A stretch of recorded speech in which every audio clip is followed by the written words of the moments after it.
တိဆိုတာအမြတ်ဆုံးဖြစ်တဲ့လူတရားတွေကအမြတ်ဆုံးအဲ့လိုမျိုးလို့ပြောလို့လားလောကုတ္တရာတရားဆိုတာတကယ်လူတရားတွေကအမြတ်ဆုံးတရားလူတွေကပဲအပေတရားတွေလည်းကျင့်ကြတယ်ဒေဝတာတရားတွေလည်းကျင့်ကြတယ်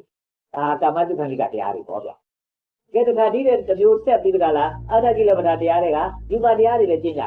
်အာယူပါတရားတွေလည်းကျင့်ကြတယ်တကယ်တော့ဒါတွေဟာလူတွေကျင့်ကြတာဖြစ်တဲ့အတွက်မနုဿဓမ္မလို့တော့ပြောနိုင်ပါသေးရဲ့ဒါပေမဲ့လို့ဥဒ္ဓရိမနုဿဓမ္မမဟုတ်ဘူးအဲ့ဒါတွေကလူတရားတွေကအမြတ်ဆုံးတရားမဟုတ်ဘူးလူတွေကျင့်ကြတဲ့အတွက်လူတရားလို့တော့ပြောရမှာပေါ့ဒါသူများတို့တွေလည်းကျင့်နေကြတာပဲဒါခုနပြောခဲ့တဲ့အယူတွေမှအယူမဟုတ်ဘူးလို့ဆိုတဲ့အကြောင်းကျုပ်ကဒါပြီးနေအောင်ပြောနေတဲ့သဘောပါဗျာနော်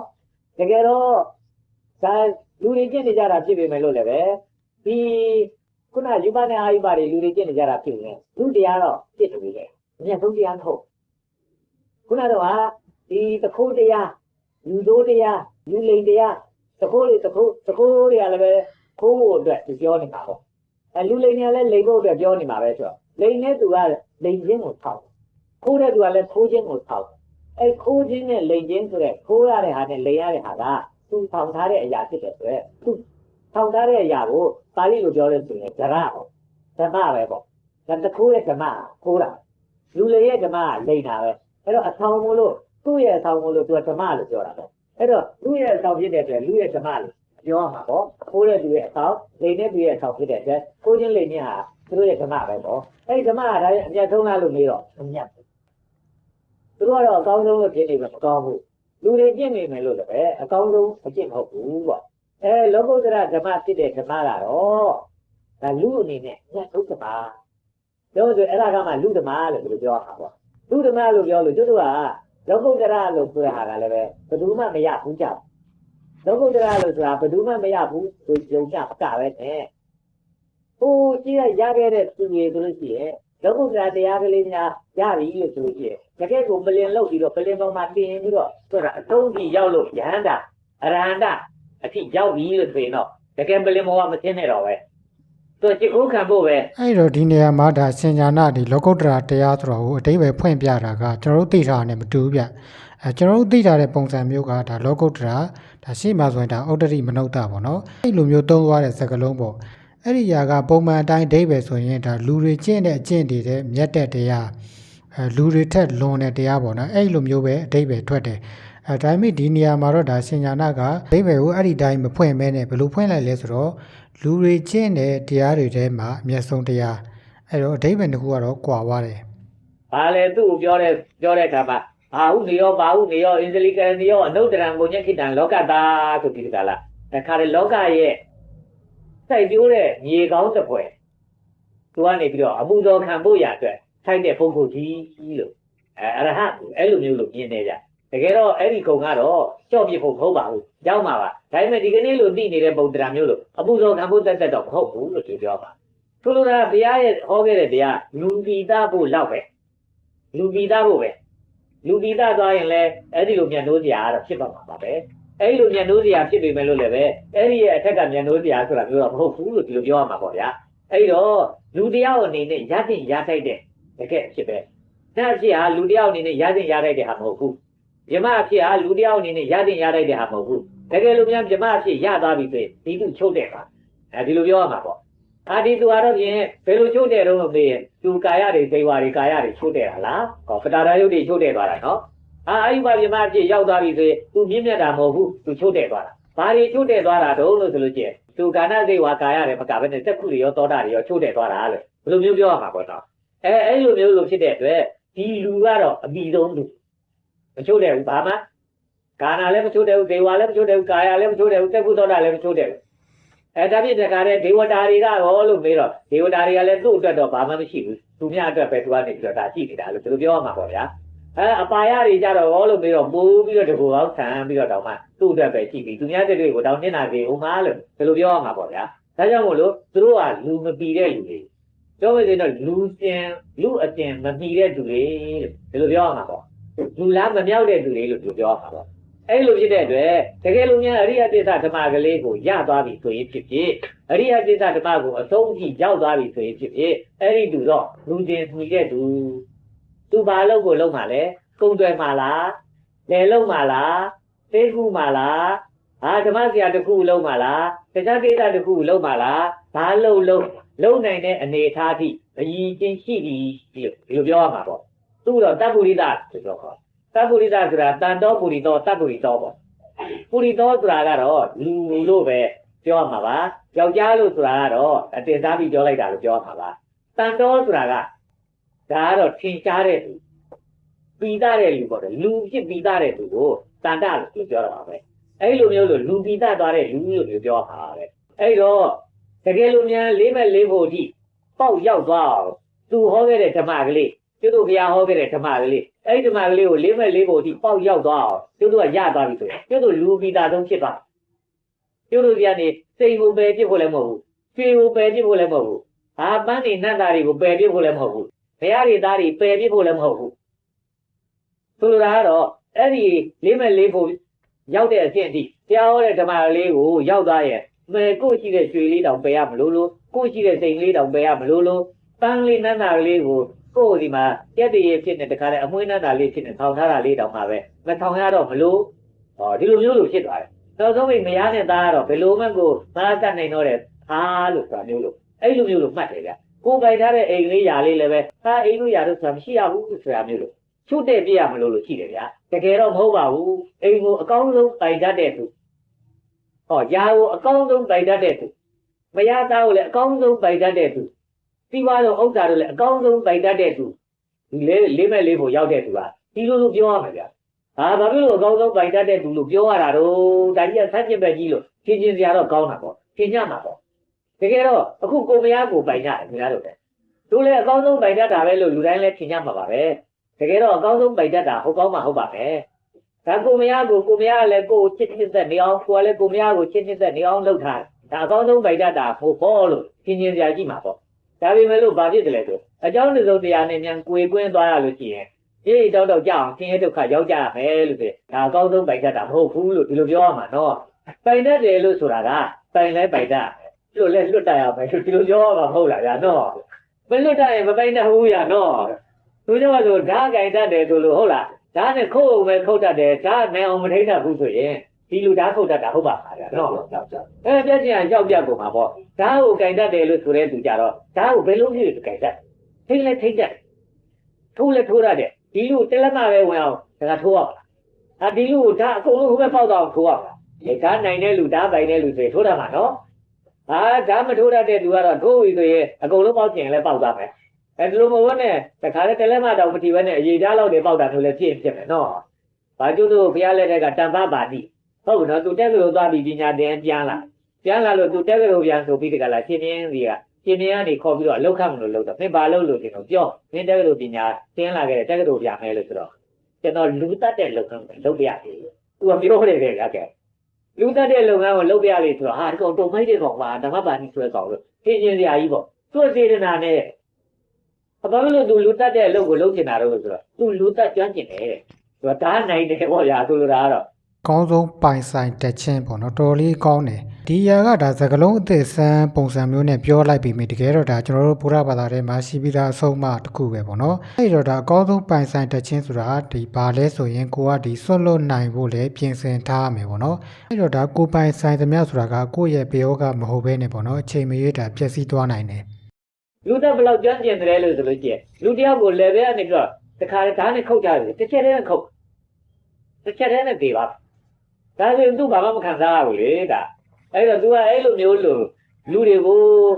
တက်တာလူတွေကိုငြိမ်းချမ်းအောင်ပေါ့ဗျာ तू တရားမဲ့လူကတော့တရားမှာပဲလေသို့ဓာတ်တုံးနဲ့တခါတည်းချက်ပေါင်းများစွာကြောက်လီးနေတယ်ပို့ထိုးကုန်တော့ပါဘူးအဲ့တော့လည်းသူ့လိုကျွမ်းကျင်လူကတစ်ချက်တည်းနဲ့လည်းပဲကိုသေသွားအောင် तू လုပ်ဒါလူတတ်တဲ့လုပ်ငန်းကို तू လုပ်ပြရသေးလို့ပြောတယ်ကောင်းပြီလူတတ်တဲ့လုပ်ငန်းလုပ်ဆိုပြီး तू အဲ့ဒီယာတူပေးတယ် तू အသက်က60လောက်ပြည့်သွားပြီဆိုတော့အိုးပြီးတော့အိုးတဲ့ခါကျ तू ဟာမတိုင်တော့ဘူးဒါတစ်ချက်တည်းနဲ့မတည်တော့ဘူးလေ तू တခါလုပ်လိုက်တာကတော့တစ်ချက်တည်းနဲ့မတည်တော့တဲ့အချိန်ကျတော့ပြင်ကြီးတွေကို तू ကနေပြီးတခါတည်း तू ပြည့် तू တတ်တဲ့ယာတူကနေပြီးတော့ဒါသူ့ကိုအနာပေးပါတော့ပေါ့အငိမ့်သားယူပြရသေးပေါ့ဘာဖြစ်လို့မင်းကလူတတ်တဲ့လုပ်ငန်းအငိမ့်သားယူနေတာဆို तू တစ်ချက်တည်းနဲ့တည်အောင်မတတ်နိုင်တော့ဘူးတဲ့ဟော तू ဒီလိုပြောတယ်လို့ပြောတာပဲဗျခုကတော့တကယ်ကိုဟုတ်ဓာတ်ကိုနိုင်တာလို့ပြောရတယ်နော်ဓာတ်နိုင်တဲ့လူကတော့သူကတခါတည်းပိပိတကသူကလုံးတတ်တယ်ပေါ့ဓာတ်မနိုင်ဘူးလို့ဆိုလို့ရှိရင်ဘယ်ပိပိတကလုံးတတ်ပါမလဲပေါ့သူ သူကခုတ်တာဘယ်လောက်ပြရမယ်လို့လည်းသိမှာမဟုတ်ဘူးတခါတည်းဘယ်ထိမပြရဘူးလို့လည်းသိမှာမဟုတ်ဘူးအဲ့လိုမျိုးစင်တော့မနိုင်တာလို့ပြောရမှာပေါ့အဲ့လိုပဲဓာတ်ကိုလုံးတဲ့သူကဓာတ်ထိမ့်လိုက်ထိမ့်တတ်တယ်ဓာတ်ခုတ်လဲခုတ်တတ်တယ်အဲ့ဒါဓာတ်နိုင်တဲ့လူပေါ့အခုလည်းဒီလိုပဲကျွေးကိုကိုကနေပြီးတော့တခါတည်းကြာထားလို့သူ့ထားတယ်ဆိုဒီစိတ်လည်းကိုနိုင်ရမယ်နော်စိတ်ကိုကိုကနေပြီးတော့တခါတည်းကိုကနေပြီးတော့ဝယ်ထားတယ်ဒီစိတ်ကိုလည်းနိုင်ရမယ်နော်စိတ်တော့ဝယ်ထားပါရဲ့အဲ့ဝယ်ထားတဲ့စိတ်ရဲ့ကြေးကြုံဖြစ်နေရင်လေဘုရားကျွတ်တော့ခံရပါဗျာနော်တကယ်လို့ကျွတ်တော့ငွေတွေတော့အများကြီးတော့ကြာထားပါရဲ့အများကြီးကြာထားနိုင်မယ်ဒီငွေကကျွတ်တို့ကြေးကြုံဖြစ်နေနောက်ဘယ်နဲ့လုံထားသေးလုံထားမသေးတော့မင်းတော့ဒုက္ခကိုပေးပြမယ်နဲ့ကျွတ်တို့ညီတိုက်ပြီဆိုရင်ကျွတ်တို့ခံရမှာဗျာနော်မရတော့ကြာထားပါရဲ့မရကိုမဟုတ်ဘူးဗျာနော်ကိုမဟုတ်တာဆိုတော့မရကနေပြီးတော့သူဖြင့်ရှင်းနဲ့မပြောတော့ဘူးဘသူနဲ့သွားပြီးတော့နေကြပါလေဆိုကျွတ်တို့ကနေပြီးတော့ကိုရမလို့ရမလို့ဖြစ်တယ်ဆိုကျွတ်တို့နေလို့ပြောရမှာပေါ့နော်ခုနတပ္ပုရိသလို့ဆိုတဲ့လေးမဲ့လေးကိုရပြီးတဲ့သူကတော့ဘုရားလည်းအယူတတ်ဆုံးပုဂ္ဂိုလ်သားလည်းအယူတတ်ဆုံးပုဂ္ဂိုလ်ပြီးွားလည်းအယူတတ်ဆုံးပုဂ္ဂိုလ်ပန်းနန္ဒာလည်းတခါလဲအလေးထေတတ်ဆုံးပုဂ္ဂိုလ်လူပြောရမှာဗျာလားအဲ့လိုမျိုးလို့ဖြစ်တာဖြစ်တဲ့အတွက်တကယ်ခုနကအရိယလို့ဆိုတဲ့အဖြစ်ရောက်တဲ့လူကတော့လူအပိတာဆုံးလူဟုတ်နော်အဲ့လိုလူအပိတာဆုံးဖြစ်တဲ့လူဖြစ်မှာတို့ကလည်းပဲဒါကောင်းတာကိုလူပိတာဆုံးဖြစ်တာမဟုတ်တဲ့ဟာတွေကြတော့တို့ကတခါတည်းကျေးဇူးနေဖြည့်ပြီးကြလားကိုကြပါစို့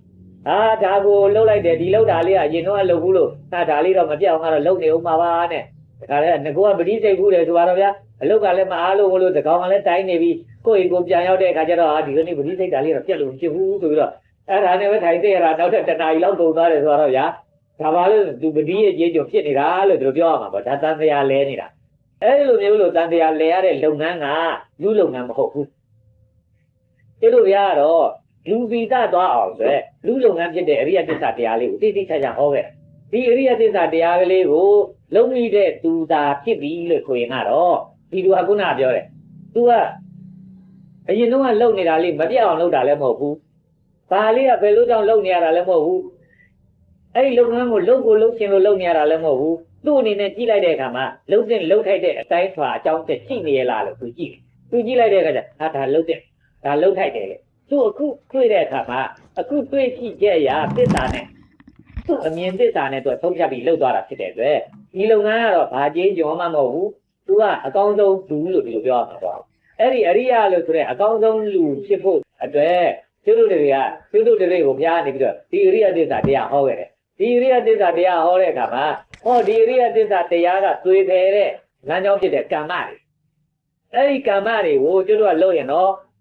ခုနဝိပါဒတွေဖြစ်တယ်ဒီဝိပါဒတွေလုပ်လို့ရှိရင်တော့သူတို့ကိလေသာတွေပြန်ပေါက်ပြီးတကလားဒီကမ္မတွေဒါရဲ့တခြားလဲဖြစ်နေတော့သူတို့ကမအိုးပေမဲ့လူအိုတွေဖြစ်သူတို့မနာပေမဲ့ဒီလိုမျိုးဒီလဲတဲ့လုပ်ငန်းကိုလဲတဲ့လုပ်ငန်းကြီးကလှည့်ပေးတဲ့အချိန်ကိုကိုကဝဲတဲ့ကနေပြီးတော့ဖဲမထွက်နိုင်တဲ့အလျောက်ဒီအချိန်နဲ့မျောပြီးတော့ပါနေရပြီလို့ဆိုကြတဲ့သူတို့လူနာဖြစ်နေအဲ့ဒီတည်းကျုပ်တို့ကလှုပ်တာမဟုတ်တော့ဘူးလို့ဆိုတော့ကျုပ်တို့ကဒီလုပ်ငန်းမှာသေသွားပြီဖြစ်တဲ့အတွက်ကျုပ်တို့ကလည်းလူတွေဖြစ်နေအဲ့ဒီအိုတာနာတာသေတာကတော့ကြောက်စရာအကောင်းဆုံးလို့ပြောရတကယ်ကိုဘဝရနေတုန်းလေးမှာဒီအိုအနာအသေးကြီးကကျုပ်တို့လာပတ်နေပြီလို့ဆိုရင်ဒီအိုအနာအသေးကြီးပဲကျုပ်တို့ကနေဖြစ်နေရပြီလို့ဖြစ်တော့ကျုပ်တို့အခါရဆုံးလို့ပြောရမှာပေါ့အဲ့တော့ကျုပ်တို့ဘုရားကပြောခဲ့တဲ့ဇာတိနဲ့သရမရဏဆိုတာကတကယ်ကျုပ်တို့အမိဘိုက်တဲ့နေတော့ဇာတိပြောတာလည်းမဟုတ်ဘူးကျုပ်တို့သေတော့တဲ့အခါမှာသရမရဏပြောတာလည်းမဟုတ်ဘူးတကယ်ကျုပ်တို့တခါတည်းကောင်းကောင်းမွန်မွန်နဲ့ရှင်းသမ်းပြီးနေတော့ဒါဖျားမကြမ်းလည်းမရှိအိုမင်းမစွမ်းလည်းမရှိအဲ့ဒီလိုမျိုးလို့ဖြစ်နေတော့ဖြစ်ပါရဲ့နဲ့အဲ့ဒီသူကတော့ဖြင့်လူနာဖြစ်ပြီးတော့တခါတည်းလူအိုဖြစ်ပြီးအဲ့ဒီလိုနေရတဲ့အဖြစ်မျိုးသာကျုပ်တို့ဘုရားလူတွေမှာပျောက်သိကျင်တာပါအဲ့ဒီလိုပျောက်ဖို့အတွက်ကျုပ်တို့ဘုရားတရားဟောတာဖြစ်တဲ့အတွက်ကျုပ်တို့ကပုံမှန်အတွက်မပြင်းစင်နဲ့နာမအတွက်လည်းမပြင်းစင်နဲ့ဘာဖြစ်လဲနားတယ်ဆိုရင်ကိုယ်လည်းပဲလူတယောက်ပဲကိုယ်လည်းမိတ်နဲ့ဆွေနဲ့ပဲကိုယ်နာတာလေးကိုပျောက်ဖို့အတွက်ကိုယ်ဘာသာကိုတတ်သမျှပတ်သမျှလုပ်မယ်ဒါမှမဟုတ်လို့ရှင်လေကိုယ်မိတ်ကိုယ်ဆွေတွေကဒီကနေပြီးတော့ပျောက်တဲ့နီလန်းကလေးနဲ့ရှားပြီးလုပ်မယ်လူလောကစီမှာဘသူဒီမှာမှဒါပြောက်ဖို့နီလာမရှိဘူးဆိုရင်ဒါသေတော့ဖို့ပဲပေါ့သေကြပေါ့ဘာဖြစ်လဲသေလိုက်တာပေါ့တခြားနည်းနဲ့လည်းသေမှာပါပဲသေမှာကိုကျတို့ကြောက်ဖို့လည်းမဟုတ်ရဘူးလို့ဒီလိုပြောရမှာပေါ့အဲ့တော့ကျတို့ဘုရားရဲ့တရားကလည်းသေမှအတွက်ပြင်ဆင်တဲ့ဟာလည်းမဟုတ်ဘူး ကိုမနာမအတွက်ပြင်ဆင်ဖို့ရံလည်းမဟုတ်ဘူးကျုပ်တို့တွေမုံမနာမတည်သေးပဲနဲ့ရှင်းသန်းနေသေးတုန်းကာလမှာအတုံးမကြတဲ့လူအောက်လျှောနေတဲ့လူသို့မဟုတ်အတုံးမကြတဲ့လူထက်လွန်ပြီးတကလားလူဒီမှာအပြည့်ထည့်ပေးလိုက်တဲ့ဗတာရတွေတောင်မှအပြည့်မရှိတော့တဲ့လူအဲ့ဒီအနေအထားမျိုးတွေကိုမရောက်ရလေအောင်လူပြည်ပြည်သားသားကလေးနဲ့လူမျက်စိလေးတွေလူနာလေးတွေလူကိုယ်ကာယလေးတွေလူရဲ့ကြာလေးတွေနှာခေါင်းလေးတွေနဲ့ဒါလေးတွေသိပြီးတကလားဒါလူနဲ့တက်နေတာဒါလူနဲ့မတက်တာဒါကတော့ဖြင့်လူတွေကိုကူညီရမှာဒါကတော့လူတွေကိုစောင့်ရှောက်ရမှာပြုစုရမှာအဲ့လိုမျိုးလို့အချိုးကြတကယ်ထင်ရှားတဲ့လူတွေကလူတယောက်ဖြစ်နေထင်ရှားတဲ့လူလေးတယောက်ဖြစ်အောင်သာကျုပ်တို့တွေကိုပြားနေပြီးတော့ဥဒ္ဒရိမနုဿဓမ္မလူရဲ့ထောင်ရမယ့်အထောင်ထဲမှာအမျက်ဆုံးအထောင်ဥဒ္ဒရိအထောင်တော့ပဲဥဒ္ဒရအထောင်တော့အဲ့ဒီလိုမျိုးလို့ဥဒ္ဒရဖြစ်တဲ့အမျက်ဆုံးအထောင်ဖြစ်တဲ့အတွက်ခေါ်ဒီဓမ္မလေးကိုထောင်လိုက်လို့ကျင်လည်းပဲဒီဓမ္မကျင်ဖြစ်နေတဲ့အတွက်ဒီလူကတော့ဖြင့်ထင်ရှားနေတဲ့လူအထင်ရှားဆုံးဖြစ်တဲ့လူသံတော်မူရိတဖြစ်နေတဲ့သူသဗ္ဗုရိတဖြစ်နေတဲ့သူလို့ပြောရမှာပေါ့အဲ့ဒီအဖြစ်ကိုသာခင်ဗျားတို့တွေကရောက်အောင်ကြိုးစားနိုင်ကြပါသေးလို့တို့ပြောရမယ်အဲ့ဒီအဖြစ်ကိုရောက်အောင်လုပ်တဲ့အခါမှာတော့ခင်ဗျားတို့အထက်ထနာဘူးထားတဲ့အထက်ထလည်းကြားဘူးထားတဲ့ဝိသဒိဋ္ဌိတရားတွေတကယ်တော့ဟိုးနောက်ဘဝတွေနဲ့အခုဘဝတွေပေါ်မှာဟိုလိုများလေလားဒီလိုများလေလားနဲ့အကုန်လုံးလေလားနဲ့ဝါပြီးနေရတဲ့ဝိသိကိစ္စတွေအဲ့ဒီလိုဝါတာတွေအမြင်မှားတာတွေကြောင့်ကျုပ်တို့တွေမှာအဲ့ဒါတွေကိုအရင်ခံပြီးတကလားလှုပ်ဆောင်နေရတဲ့သီလဝတ္တတွေအလေးတွေအကျင့်တွေပေါ့ဗျာဒါတွေကိုကျုပ်တို့ကနေဖယ်ရှားပြီးတော့တခါတည်းနေထိုင်ရင်းနဲ့ပဲဒီဖယ်ရှားချက်တွေကိုမွေးမြူပေးသွားဒီဖယ်ရှားချက်တွေကိုမွေးမြူပေးသွားတဲ့အခါကျတော့ဒီဖယ်ရှားချက်တွေကအရင်တော့မဖယ်ရှားဘူးတဲ့ဟာတွေဆိုတော့အချိန်ကျရင်လှုပ်ချင်တယ်အဲ့ဒီလှုပ်ချင်တဲ့ဟာကိုဒီဖယ်ရှားတာကိုကိုကနေပြီးတော့အလေးလှုပ်ပြီးမွေးထားလိုက်ရင်သူကကြီးလာတယ်ကြီးသွားတဲ့အခါကျသူ့ဘောကနေပြီးတော့ဖြစ်ပွားတဲ့ຢာကသူ့ဘောကနေပြီးတော့ဖြစ်ပွားတဲ့မာနသူ့ဘောကနေပြီးတော့ဖြစ်ပွားတဲ့ဥဒိစ္စအစစဟောဒီတရားတွေဟာတဖြည်းဖြည်းနဲ့တခါတည်းဘယ်တော့မှပျောက်သွားတယ်လို့မသိအောင်များတော့ပျောက်နေတာမျိုးကိုတွေ့ရပါလိမ့်မယ်လို့သူတို့ပြောရမယ်ဗျာဥပမာတခုမဲ့လေခတ်တဲ့အခါမှာတခါတည်းဒီခတ်တဲ့တက်နဲ့ခတ်တဲ့တက်ကိုခြိထားတဲ့တိုင်နဲ့ဒီနှစ်ခုကိုခြိထားတဲ့ကျိုးပေါ့အဲ့ဒီကျိုးလေးဟာတခါတည်းလေခတ်သွားရင်နဲ့တနေ့နည်းနည်းပွန်းပြီးတနေ့နည်းနည်းပွန်းပြီးသွားရတာနောက်ဆုံးပိတ်ကြတော့ပြတ်သွားတယ်ပြောကြပါတော့ဘယ်တော့မှဘယ်လောက်ပွန်းတယ်လို့ဆိုတာဒီကျိုးကိုဘယ်သူမှမသိဘူးလို့ပြောကြတယ်ဘယ်တော့မှဘယ်လောက်ပွန်းတယ်လို့ဒါမသိတာအနှစ်အလားခတ်လာပြီးချိန်တော့သူပွန်းပြီးတော့သေချာပေါက်တော့ပြတ်ပြီပေါ့အခုလည်းခင်ဗျားတို့ကလည်းပဲအဲ့ဒီဒိဋ္ဌိပြုတ်တာလေးဝိသိကိစ္စပြုတ်တာလေးသီလပတ္တပရမတ္တဆိုတဲ့တန်ရောသနာလေးပြုတ်တာလေးဒီအပြုတ်တာလေးကိုခင်ဗျားတို့မွေးထားကြပါမွေးထားပြီးတော့ဒီမွေးထားတာလေးနဲ့စီလျော်ရဲ့လားငါလောက်တာငါသိတဲ့ဒိဋ္ဌိပြုတ်တာလေးနဲ့ငါပြောတာစီလျော်ရဲ့လားငါရဲ့နေထိုင်တာရောဒီဒိဋ္ဌိပြုတ်ဝိသိကိစ္စပြုတ်တာလေးနဲ့ဒီခါတည်းတင့်မြတ်ခဲ့လားအဲ့ဒါကလေးကိုကြည့်ပြီးတော့သွားရင်းနဲ့မတင့်မြတ်တာလေးကြည့်ဒါတော့ပြင်မှဟေးဒီပြောတာလေးတော့ငါပြန်ပြောရမှာပဲဒီလိုလုပ်တာကတော့ဖြင့်ငါနောက်လို့မဖြစ်ဘူးဒီလိုမျိုးလေးမညီညွတ်တာလေးတွေ့လို့ရှိရင်ကိုကနေပြီးတော့ပြင်းသွားတယ်ကိုဒါလေးမွေးထားတာပဲဒါလေးမွေးထားရင်မွေးထားတဲ့အကောင်ဟာရက်နေတယ်လို့ရှိဘူးအချိန်ကသူ့ဘက်ကသူဆက်မြင့်ပါမှာကြီးပါမယ်အဲ့လိုကြီးပါရင်တော့နောက်ဆုံးမိတ်တော့ခင်ဗျားတို့လည်းအရဟတလို့ဆိုတဲ့အဖြစ်ကိုရောက်ကြမှာပါလို့ပြောရမှာပေါ့မသေးခင်အတွင်းရောက်အောင်လဲကြိုးစားတော့ပေးသွားကြပါပေါ့တို့ဖြင့်ဘယ်တော့မှဒီအရဟတမဲ့အရဟတဖို့ရောက်တယ်လို့သာမသိတယ်ဒီကနေ့ဖြင့်ဒီဟာတွေနဲ့ဆက်လျင်းလို့ဖြင့်တွေးလိုက်တိုင်းကြံကြည့်မရှိတော့ဘူးအနာဂါမိကအဖြစ်ကိုဘယ်တော့မှရောက်တယ်လို့တို့မသိပေမဲ့အနာဂါမိကပုဂ္ဂိုလ်ကြီးပယ်ရမယ့်ကိလေသာတရားတွေကတို့ပြန်ကြည့်မရှိဘယ်တော့မှရောင်လို့တောင်လားမပေါ်တော့ဘူးလို့ဆိုတဲ့အဖြစ်ကိုခင်ဗျားတို့ရောက်နေတာတွေ့ရမှာပါသဂရဂါမိကအဖြစ်လဲဒီနည်း၎င်းပဲဘယ်တော့မှရောက်တယ်လို့သိချင်မှသိမယ်ခုနတော်ပိုင်းတော့ပြောခဲ့တယ်လို့ပဲနော်ဒီဘက်ကလည်းဆက်လိုက်ရင်မိုးချိုးပြစ်တယ်လို့ဆိုတော့တို့လည်းမိုးချိုးပြစ်တယ်လို့ကလည်းတစ်ခါမှမဖြစ်ပါဘူးဟာဆိုပြီးတော့လဲကိုသိုးကနာမျိုးလေးဖြစ်နေပြီလို့ပြောရတာဒီနေရာလေးမှာပြောရတာကတော်လေးထူးခြားတယ်ကျွန်တော်တို့ဒါတရားဝါဒမှာဆိုရင်ဘယ်လိုပုံစံမျိုးလဲဆိုတော့ဒီသောတာပတ္တိဖြစ်ရင်လည်းဒါသောတာပတ္တိပေါ့နော်ဘယ်နေ့ဘယ်ချိန်ဘယ်နာရီဘယ်နှစက္ကန့်အဲ့လောက်ထိသူတို့အတိအကျတချို့ဆရာတော်တွေဆိုမှတ်တမ်းထင်ထားတယ်ဥမာဆိုရင်ဒါဆွမ်းလုံးဆရာတော်ပေါ့နော်အဆွမ်းလုံးဆရာတော်ဆိုရင်ဒါသောတာပတ္တိရောတဂါရကံရောအနာကံရောအရဟတရောပေါ့နော်ပြောလို့ရင်သူကဒီမက်လေးခုဖိုလေးခုလုံးကိုဘယ်နေ့ဘယ်ချိန်မှာအဆင့်တက်ခဲ့ဆိုတာမျိုးတိတိကျကျတခြားဆရာတော်တွေလည်းအဲ့တိုင်းပဲဒီနေရာမှာတော့ဒါရှင်ညာနာတော့တော်လေးထူးခြားတယ် အာဂန်ဆိုလည်းဒါဘယ်နေ့ကဖြစ်လိုက်မှန်းမသိဘူးအရတ္တဆိုတာလည်းဘယ်နေ့ကဖြစ်လိုက်မှန်းမသိဘူးပေါ့နော်အဲ့တော့ဒါအဲ့လိုမျိုးဒါမတူတာလည်းပြောလို့ရင်သဘာဝကျတယ်လို့ပဲပြောလို့ရတယ်။ဘာကြောင့်မို့လဲဆိုတော့ဒါအရိယာဆိုတဲ့တတ်မှတ်ချက်မှာကလေးကမတူကြဘူးပေါ့နော်အရိယာဖြစ်ပုံချင်းဒေရဝါဒမှာကြတော့အရိယာဖြစ်လို့ရင်သူကဒီစက္ကန့်ပိုင်းတွင်ဉာဏ်လင်းကဒါတစ်ချက်လင်းခနဲ့ပွင့်သွားတယ်ပြီးလို့ရင်ဒါသောတာပန်ဖြစ်ဖြစ်တဂါရကံဖြစ်ဖြစ်ပေါ့နော်အဲ့လိုပုံစံမျိုးဗျအဲ့တော့လိလာဘူးတဲ့သူလည်းသိလိမ့်မယ်ဒီနေရာမှာကျတော့ဒါပိဿုပံကမ္မဝါဒအဲ့လိုမျိုးမဟုတ်ဘဲနဲ့သူကသောတာပန်ဖြစ်တယ်ဆိုရင်သောတာပန်ဖြစ်စေတဲ့ပေါ့နော်အကျင့်တွေတီလဆိုလဲတီလတွေတမာရီတွေပညာတွေဒီຢာတွေကိုကိုကကျင့်ပြီးယူရတာအဲ့လိုပဲဒီတဂါရကံအနာကံရဟန္တာပေါ့နော်ကိုကကျင့်ပြီးယူရတာအဲ့တော့ဟုတ်လဲဟုတ်တယ်ကိုကဒီကျင့်တွေကိုကျင့်ပြီးယူနေရတာဖြစ်တဲ့အတွက်ကိုကဘယ်ချိန်တော့အဲ့ဒီအဆင့်ကိုရောက်ရှိသွားသလဲဆိုတာကိုကိုယ်တိုင်လဲဒါသိလိုက်မှာမဟုတ်ဘူး ဘယ်တော့မှရောက်တယ်လို့မသိဘူးလို့မသိဘဲနဲ့ကိုရောက်နေတာမျိုးရှိနိုင်တယ်လို့ဆိုတဲ့ကြောင့်မြတ်စွာဘုရားတုတ်တန်တွေဟောခဲ့ချက်ရှိခဲ့ကြအဲ့လိုမျိုးလို့ဖြစ်တဲ့အတွက်ခင်ဗျားတို့ကကိလေသာကိုပြန်စစ်ကြည့်တဲ့အခါကျဟောဒီကိလေသာမျိုးဟာငါကြည့်သေးလားမကြည့်ဘူးလားဒီလုပ်ငန်းမျိုးငါလုံးနိုင်အောင်မလားမလုံးနိုင်တော့ဘူးလားလို့ကိုယ့်ကိုယ်ပြန်ကြည့်လိုက်ရင်ဟာဒါငါမလုံးနိုင်တော့ဘူးဆိုရင်တန်ခါးဒီမှာမရှိတော့တာပဲဘယ်လိုပြောရမှာပေါ့ဘယ်လိုမှမလုံးနိုင်တော့ဘူးလို့ဒီဘယ်လိုမှကိုမရှိတော့တာလို့ပြောရမှာပဲအဲ့လိုကုန်းနေတာကိုကြည်ညာဖြင့်ပိဿဝကနာဆိုဒီလိုလုပ်ရတယ်ဆိုတာပဲဗျမက်ကံဖလင်းတာဒိဗ္ဗာနံပိဿဝကတိပန္တိတော့မက်ကိုဖြစ်ဖြစ်ဖိုးကိုဖြစ်ဖြစ်သို့မဟုတ်ငြိမ့်နေတဲ့နိဗ္ဗာန်ကိုဖြစ်ဖြစ်မဲ့ရောမလုံးဘူးဖိုးလည်းမသိချင်ဘူးနိဗ္ဗာန်လည်းမသိချင်ဘူးဆိုဘာဖြစ်လဲဒီနေကိလေဟာကိုကြံသေးတဲ့ကိလေသာတွေဖြစ်ဖြစ်ပေါ်ပယ်ပြီးတဲ့ကိလေသာတွေဖြစ်ဖြစ်သေးသားတယ်ကိုကြံနေတဲ့ကိလေသာဖြစ်ဖြစ်ဒါသိချင်တာကိုပိဿဝကနာခေါ်တယ်လို့ပြောဆိုလိုတာပါဗျကိုပယ်ပြီးတဲ့ကိလေသာလည်းဒါတော့ငါပယ်ပြီးနေဘူးမပယ်ရသေးတာဆိုဒါတော့ငါစိတ်ထဲမှာကိုမပယ်ချင်သေးဘူးပေါ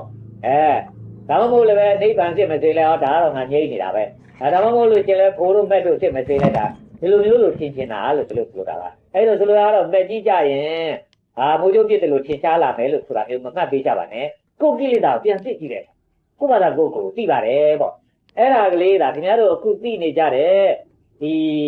ဒိဋ္ဌိရဲ့မရှိနေတဲ့ဖြစ်ရကလေးကိုမွေးပေးကြပါအဲ့လိုမွေးပေးနေတယ်ဆိုရင်ခင်ဗျားတို့ကမရဏတဏ္ဍလည်းပဲမကြောက်ပါနဲ့တော့လို့ဒီလိုပြောရမယ်နော်အဲ့ဒီမရဏတဏ္ဍသောတဲ့အခါမှာကြာရခအောင်တုံလုံးမှလည်းပဲမကြောက်ပါနဲ့တော့မရဏတဏ္ဍသောတဲ့အချိန်ကအဲ့ဒီလိုတုံလုံးချိန်မရပါဘူးပေါ့နောက်ဆုံးပိတ်အသက်ရှင်နေသေးတယ်လို့ဆိုတာရဲ့နောက်ဆုံးပိတ်လက်ဖြစ်တွက်ကလေးလက်ဖြစ်တွက်ကလေးအဲ့ဒီလက်ဖြစ်တွက်ကလေးတဲ့တော့ဂရေတသိန်းကျော်လောက်ထဲတော့နောက်ဆုံးပိတ်၄-၅ချက်လောက်ကလေးမှာမှဖြစ်မဲ့ဟာပါပေါ့ဒါပါမှမမှုတော့ပါဘူးပေါ့ဘာမှလည်းပဲမပြောတော့ပါဘူးပေါ့တကားဖြစ်နေပြောဖို့တောင်မှမလောက်တဲ့ဟာဖြစ်ပါတယ်ပေါ့အဲ့ဒါချင်းကြောက်ကြမရှိပါဘူးပေါ့ဒါကြောက်ကြမရှိဘူးနဲ့ဘာကြောက်ကြလို့ဆိုကိုလူဖြစ်နေနေရတဲ့အထက်မှာတော့ငါလူထဲမှာတော့အပီဆုံးလူဖြစ်ရဒါလောက်ကလေးတော့ဖြစ်ခင်ဗျားတို့ကနေလောက်ကြပါပေါ့အပီဆုံးလူဖြစ်ရမယ်ဆိုလူထဲမှာငါအကောင်းဆုံးဖြစ်ရငါအကောင်းဆုံးဖြစ်ရမယ်ဆိုတော့ငါတယောက်တည်းအကောင်းဆုံးမဟုတ်ဘူးငါလူအကောင်းဆုံးလူတွေလည်းအများကြီးတော့ရှိလိမ့်မယ်အကောင်းဆုံးဆိုတဲ့လူတွေကငါပြအဲ့ဒါလောက်တော့ဖြစ်ကိုမှန်းချက်ကိုပြင့်ကြပါပေါ့မှန်းချက်မြင့်တာလည်းပဲဘာလဲလူနေခြုံကြစိတ်ထားဝတိန်ဆိုတဲ့ဟာမျိုးဖြစ်အောင်မှန်းချက်အမြင့်ခိုင်းတာမဟုတ်ပါဘူးဆိုလိုတာကတော့မှန်းချက်မြင့်တဲ့အတိုင်းကိုဘဝလည်းမြင့်သွားအောင်ဒါမြင့်ညမှာပါကိုစိတ်မှန်းထားတဲ့အတိုင်းကိုလည်းပဲရောက်အောင်ပါပါကိုစိတ်ကတော့မမှန်ဘူးဆိုရင်တော့ကိုရောက်ဖို့ဆိုတာနည်းနည်းလေးနေတာနှေးနေတာဖြစ်မှာပါတကယ်တော့ကိုယ်စိတ်ကဟာငါလူထဲမှာအကောင်းဆုံးဆိုတဲ့လူအလွှာထဲမှာငါပါတယ်ငါတဲ့ကောင်ပိုကောင်းတဲ့လူဆိုတာမရှိရဘူးငါတော့ကောင်းတဲ့လူပဲရှိရအဲ့လိုမျိုးလောက်ထိကိုယ်စိတ်ဓာတ်ကိုခင်ဗျားတို့ကပြင်ပြီးတော့မွေးထားလိုက်မယ်ဆိုရင်ခင်ဗျားတို့ဘောကတကယ်ကိုယ်တိုင်ရောက်မှာပါပေါ့တကယ်ကိုယ်တိုင်လည်းရောက်နိုင်ကြပါစေလို့ဆိုတာပဲကျုပ်ရဲ့ဒီတရားကလေးကိုထပ်တာပြုပြီးတော့ခင်ဗျားတို့ပြောဆိုတယ်နော်ဒါလေးပဲခင်ဗျားတို့က၃ချိန်လောက်ဓာတုခေါ်ပြီးတော့ဝတ်တာတဲ့အထိတ်မှပြပြီးတော့ကျုပ်တို့ဟောပြောချက်ဒီကုန်းချုပ်ပေးကြအောင်နော်